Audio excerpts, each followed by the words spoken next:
Hello everybody and welcome to the Certain Magical Index 3 episode 8 anime quick review. First thing to note, good job Crunchyroll. Like, I understand delaying it because you got Turkey Day or whatever it is, but at least put it up the day you say it's gonna go up. But I'm not gonna complain. It's on, there's fan subs up, so watch it there. If you're watching this to find out how to watch it, just watch it on a fan sub website. Go Anime has it. There's probably others. I don't support piracy, but I'm gonna watch the episode. So episode begins with Toma is fully in the hospital. I guess they got him out of the water after getting him after we went skimming, and Itsuwa is kind of moping, but then the rest of the Amakusa and the leader Taitama is like, he proper like gives her a stern talking to, is the only way I can describe it. And might be a bit harsh, yeah, but it worked, so I guess it's fine. But then we cut to Aqua on the phone with the Pope, which is just a weird situation. What do you feel about it? Like, he's literally on the phone to the Pope. Just like imagine that realistically for a minute, like having the Pope's phone number. Kind of crazy.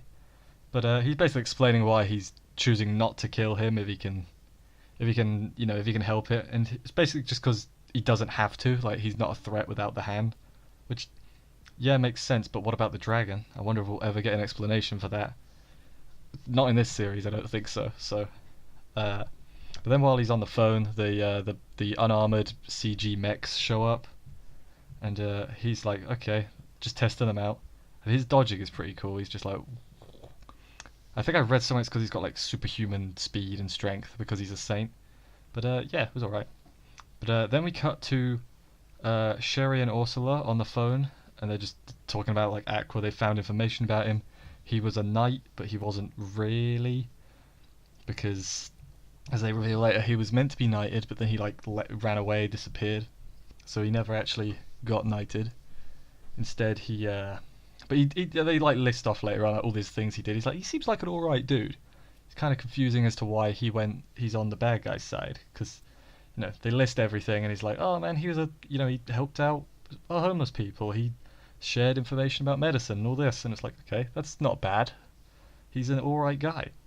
But then we go to the Amakusa preparing to fight, and Itsuwa, are you okay? There's one shot where she looks proper yandere, and I'm like, whoa, okay, she's motivated, alright.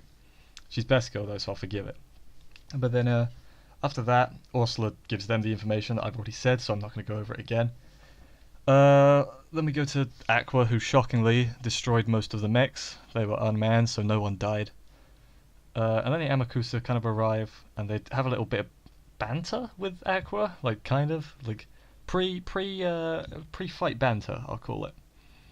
And but then while Aqua's mid-speech, Itsuwa just like lightnings fast past the rest of them, just attacks, and I'm like, I don't remember that in the light novel. It probably did happen, and I just don't remember. In fact, it definitely happened, and I just don't remember because, I'm bad. But yeah, but then we get to Aqua fighting the Amakusa for a bit. What I liked about this fight is because the Amakusa, it kind of showed that because they're stronger because there's a lot of them. Like, there's a scene where Itsuwa's about to get hit, but another one blocks it, another one grabs her out of the way. I really like that because it shows like teamwork, and it's like, okay, that's how they're gonna try and beat him. They're gonna use their teamwork. It was good. It was good. It was a good strategy, I guess I'll say. But then they use a move called Curses of the Fallen, which is like he hears the voices, and he's like gets in an orb thing of all the people he killed. But of course he can break through it because I think his explanation was because I have the power of Gabriel or something. I'm like, I don't know my Bible, but I'm going to assume that that's accurate. So then after that, they retreat after this. Like, while there's smoke from him destroying the orb that he's in, he retreats. The Amakusa retreat, and Aqua follows. At some point he doesn't destroy pipes because he's Aqua. He's got water powers. He like bursts the water out of like the sewage pipes, and they like spread the Amakusa out, with Aqua following Itsuwa. So then they have a little bit of fight in the, like, it's like above the underground mall area, I think, because then they go through the ground later on. Itsuwa uses the Saint Destroyer spear. I think in the official translation of the light novel, like the one they released, it's called the Saint Breaker, which I like the sound of better than Saint Destroyer. It just rolls off the tongue better. So I'm going to be calling it the Saint Breaker spear. And if people don't like that, you know, I'm sorry. I don't know what to tell you. But yeah, they use the Saint Breaker spear on Aqua, but he catches it because he's got God's right seat powers as well as being a saint. So you know, he's extra powerful. And sends the Amakusa through the floor. There's like water coming through the floor as well. And then he starts setting up like a water tornado to take out Itsuwa. And then he essentially senses someone else is near the area. And he's like, okay, I'm not going to fight you guys anymore. Someone stronger showed up, so I'm going to fight them instead. It's like, okay, Aqua, that's a bit, you know, a bit dick move. But then the person who showed up was Kanzaki, and they have a little bit of a fight beforehand, or is it during? I don't remember. There's kind of like a callback to the very beginning of Inzex, when she like kind of throws Toma's words that he gave to her at the beginning. Yeah, throws them at Aqua, and so then they have a little bit of a fight. The fight doesn't conclude in this episode. They're like mid-fight when we cut to the credits, and then after the credits, Toma wakes up in the hospital.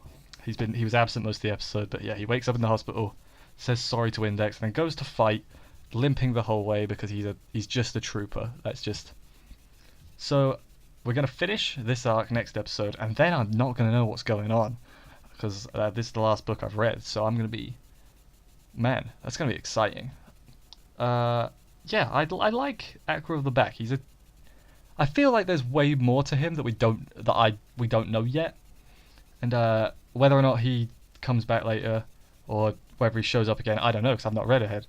But yeah, I hope he does. I would imagine he does because I know he's in the mech game. I don't remember the name of right now. But yeah, Kanzaki's also got new clothes, which are cool. I think they're new clothes. I don't think she had them before. I'm choosing to say they're new. But yeah, so yeah, next episode we're gonna finish off the Aqua arc. And then we'll move on to, I forget what the next arc is after this. No, I don't remember. So I will see you guys next week. Oh, not next week. I'm sorry. On Friday, assuming the episode comes out at the right time, it'll be Friday. I'll see you then for the finale of the Aqua arc. And hopefully it's all good. Bye, guys.